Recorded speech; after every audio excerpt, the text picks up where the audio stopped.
當有人喺酒台上面同你講，你杯酒你一定要飲，如果唔飲，你即係唔俾面我，你應該點辦？飲定係唔飲？我話你知，呢杯酒打死都冇飲。點解啊？因為呢個時候佢就係唔俾面你。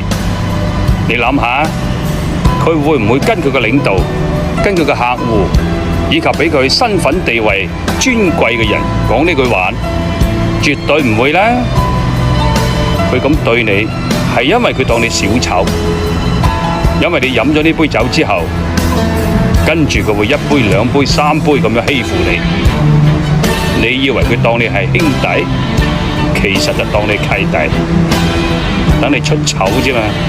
所以呢個時候你又唔使怕佢，亦都唔使唔好意思，直接果斷了當咁拒絕佢。出嚟撈啊，姿態唔好太過卑微，有個性嘅人反而更加贏得人哋嘅尊重。